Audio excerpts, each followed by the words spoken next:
Hey, it's Annemarie with Speak Confident English, and welcome to this week's Confident English lesson. This is exactly where you want to be every week to get the confidence you want for your life and work in English.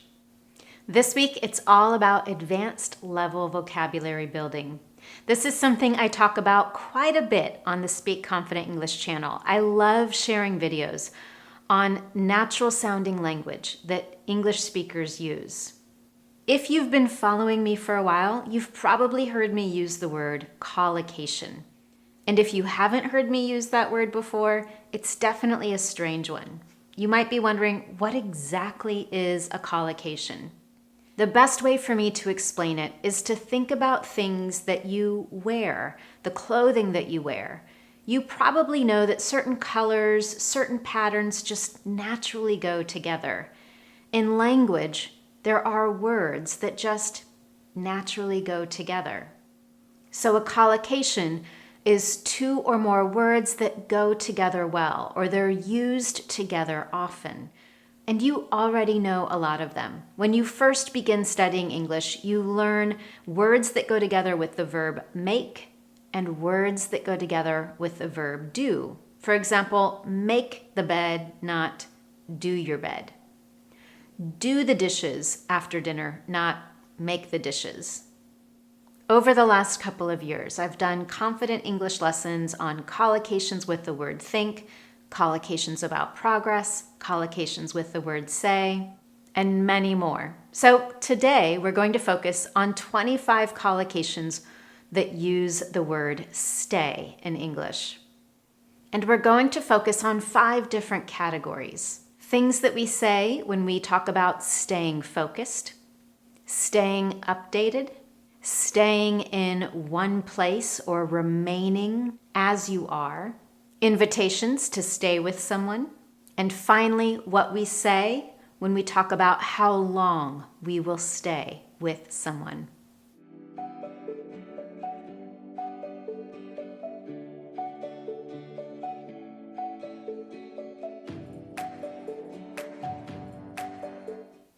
Let's start right away with things that we might say when we talk about staying focused.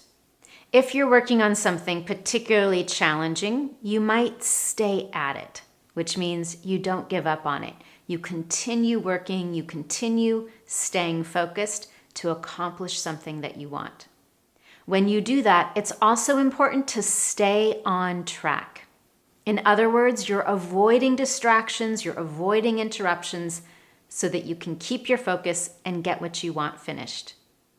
And now, category number 2, collocations using the word stay when you want to stay updated. You want to get all the details that you need. Certainly, if you're coordinating a project, you want to stay up to date on what everyone is doing, or you want to stay in the loop. If you're going away on vacation for a few days, you might tell a coworker, I'd like to stay in the loop, so please let me know if there are any changes. Similarly, you can be asked to stay informed. Again, what that means is you want to make sure that you get all the details and updates necessary. Now, stay up to date, stay in the loop, and stay informed are all things you might say when you want someone else to give you updates. But when we talk about updates, you might also tell someone to stay tuned. What that means is you are telling someone else, keep watching, keep listening, watch your emails. I'm going to give you an update soon. You're asking them to stay connected with you. For example, if I want to give you a preview of what's coming next week on my Confident English lesson, I might say, stay tuned for next week's Confident English lesson where I talk about, and then I give you some kind of preview. Companies will often use this when they want to get people excited about something new that's coming. And our last collocation for this category on staying updated is stay in touch. This is a request to stay connected. Imagine one of your coworkers gets a new job, or maybe their position will be transferred to a new city or state. You might tell your coworker to stay in touch. What that means is you're asking them to email you from time to time, call you, and let you know how things are going. You want to stay connected. And now category 3, collocations to talk about staying in one place or remaining as you are. When you want to tell someone to stop moving, you don't want them to go anywhere or do anything, you might say, stay there, don't move, or stay put, stay still. All 3 of those mean that you want someone to remain where they are and as they are. You don't want them to move, you don't want them to go away. That collocation, stay still, I could also use like this. I'm so nervous about my presentation tomorrow, I can't stay still. What do you think that means? I'm so nervous about my presentation tomorrow, I can't stay still. I can't stop moving. Maybe I'm walking around or I'm tapping my foot on the floor. I'm moving around because I have a lot of anxious energy. When someone's upset, you might tell them to stay calm. And right now, I'm seeing a lot of emails people write, stay safe, stay healthy. When we talk about staying in one place, there are many people who are staying home more often now. There are some mornings when you might want to stay in bed a little longer. And if you're in the middle of a big project, you might need to stay at work later than usual.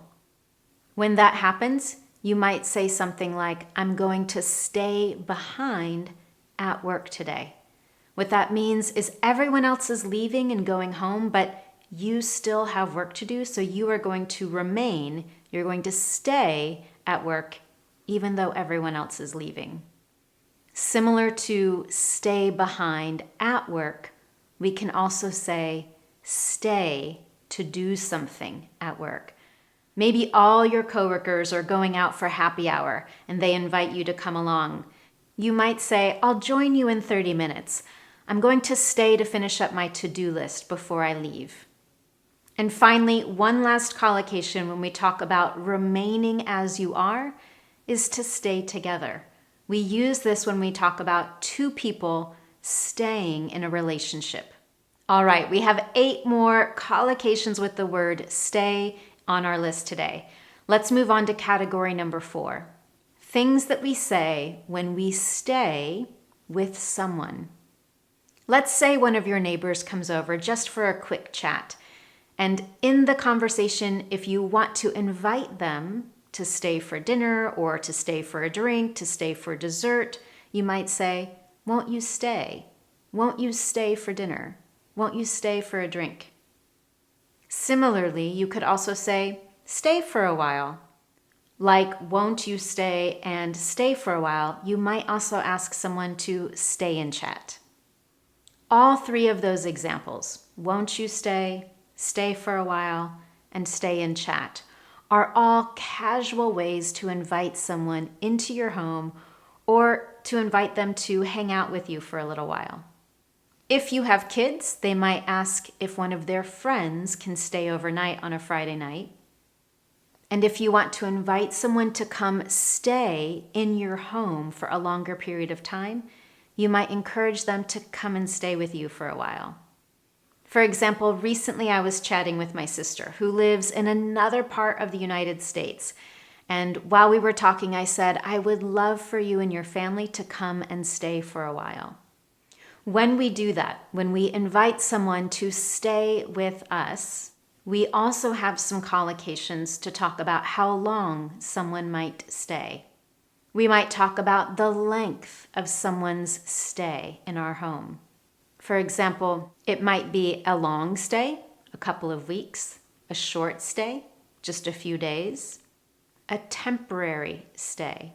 If my sister comes to visit, it would probably be a short stay, about 4 or 5 days. And finally, our last example on this list today of collocations using the word stay, if someone invites you to stay and chat or to stay for a while, you might want to accept, but you know that in 30 minutes or in 45 minutes, you have somewhere else to be. You could definitely accept the invitation and say, I'd love to, but I can't stay long. And with that, you have 25 collocations using the word stay that you can add to your vocabulary in English. When you learn a long list of vocabulary like this, I have a recommendation. Do not try to learn all of them on the same day. You'll only end up frustrated and probably forgetting most of those words. Instead, review the list from today. Choose 2 or 3 collocations that you absolutely want to remember, that you want to add to your active vocabulary, and then use those again and again and again until they're permanent in your memory. Once that happens, you can choose 2 or 3 new words and go through the same process. The key is identifying a small number of new words or phrases that you want to learn and giving yourself the opportunity to use them again and again. So today I have got your first opportunity.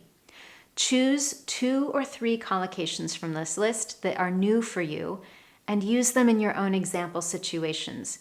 You can create a sentence and share those with me in the comments just below this video. And if you found today's lesson useful to you, be sure to let me know. You can do that by subscribing to this YouTube channel so you never miss one of my Confident English lessons and giving this lesson a thumbs up.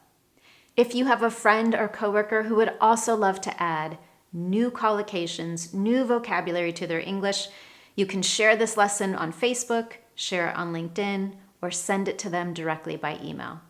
With that, thank you so much for joining me. Have a wonderful week, and I'll see you next time for your Confident English lesson.